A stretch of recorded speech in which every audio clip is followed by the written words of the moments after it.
And so let's look at some of Leonard's film here from Wisconsin, because it's interesting. So you see the odd front, right here, zero tech nose tackle, and watch what they do. It's very much like what the Bills do, whether they're in a 4-3 over or their nickel front. Watch how they slant on the snap. You see them go backdoor as the offensive line is kind of zone blocking to the left side of the screen. You see them go backdoor. Why?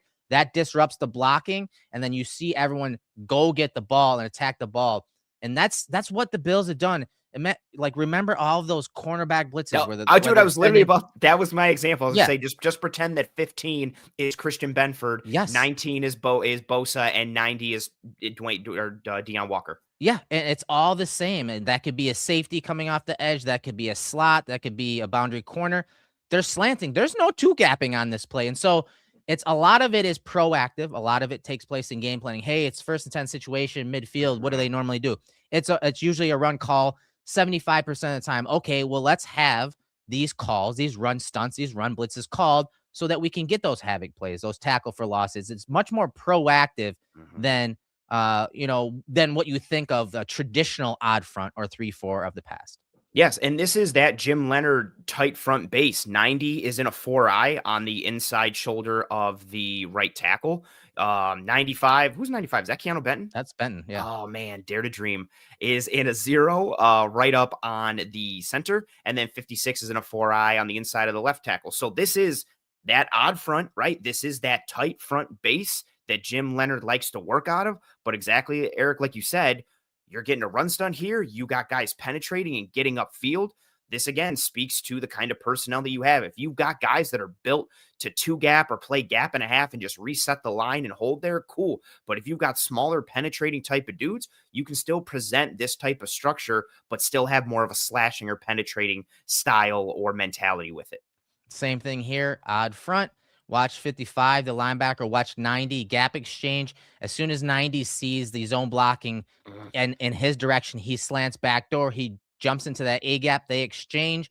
55 comes around the corner, and you're seeing everyone attack the ball. Once again, slanting, more of an attack-oriented odd front. They're all going backdoor once again. I mean, look at their hands, look at their eyes, all going this way, and they're going backdoor. And then you're just disrupting the blocking scheme. Again, an Iowa zone blocking scheme that's kind of their bread and butter, has been for years.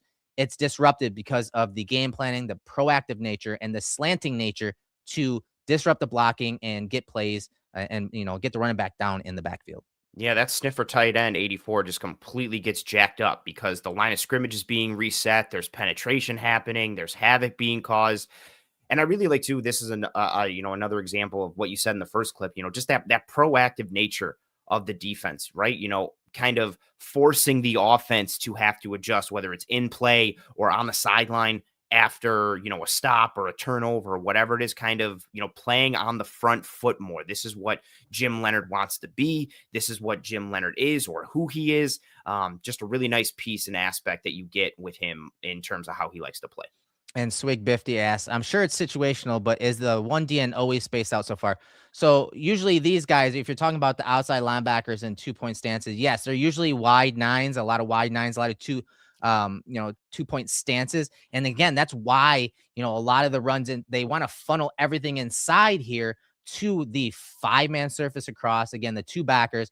And so you're trying to contain the run. So what they essentially have to do is somehow get off tackle and then bounce it outside. And again, that's when those secondary run fitters, the safeties and the corners and slots all come into play. And so, yeah, usually you're getting a wide alignment from those edge guys, those outside linebackers, so that you can funnel plays inside. And again, then you have guys inside doing things like this, disrupting that run blocking and just blowing things up. And it's a lot to handle, especially if we're talking college level. And Jim Leonard in his time at Wisconsin from 2017 to 2022 as a defensive coordinator and interim head coach, he ran this base defense of 3-4 quite often, almost twice as much as the average of college football. But again, college football is a little different. It's more spread and has been for many years. But here, we were talking about it earlier, the corner blitzes that the Bills brought this year and blew plays up in the second half of the season.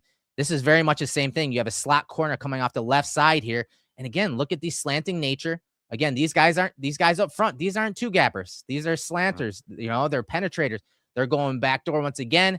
And then you're just getting everything blown up. Look at what I think this is Herbig 19 right here. Look at him just slant inside, get down the line of scrimmage, blow up this counter tray type look, and then just look at the population, the white jerseys to the ball. Again, this is an attack oriented 3-4 odd front.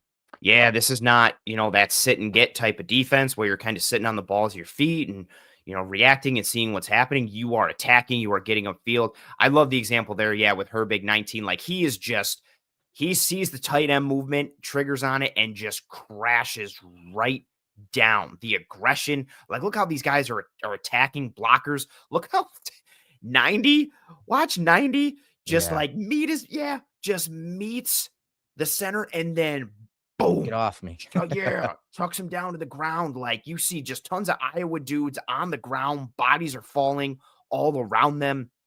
Yeah. They don't know who to pick up as pullers. It's just all blown up. Yes. Like, and that's kind of even more so too, like with a gap scheme run, right? Like zone is kind of, choose your own adventure, but gap scheme, it's designed to go to a specific gap. Well, all the gaps are crumbling around you. It's like, I don't know what to do if I'm the running back, and it's just havoc. It's chaos. And for a defense like the tight front that really was, popularized in the NFL for trying to combat the spread. And again, it makes more sense to use it a bunch in college with how much spread there was, like you mentioned, but you could still use it and get upfield, attack, and play the run with it as well. And some of the run fits and how they attack the run, really pretty, because it's just a lot of coordinated chaos that mucks it all up. And like you said, you got population of the football, bodies everywhere like heat-seeking missiles. And Deion Walker, I think he could become a star in this defense. I think they will use him a lot as a zero tech nose tackle, but he kicks around the entire defensive line, DN and odd front. He did that. He's done that before. He did it at Kentucky. But Keanu Benton was I was a huge fan of him coming out, and you just see some of the quickness out of his stance, and I just picture Deion Walker doing things like this. Look at this play off the snap, works to the play side, and just blows this play up. I think Deion Walker could have a huge role in this defense. And for a rookie, I think he outplayed our expectations, especially if we're talking production wise, but more importantly, some of the growth that we saw. And so picturing him and projecting him into this odd front look, man, he could become the special player that we saw flashes of in his rookie year. Yeah, he like you said, he speaking just for myself, but I know we echo a lot of the similar sentiments. He far surpassed my expectations of what I thought he would be as a rookie, even specifically as just a run defender, like what he was able to do. And yeah, I could see him being a zero. I'd love for them to add just a stone, stereotypical nose to play in rotation with him, just so it can free him up to do exactly like you said.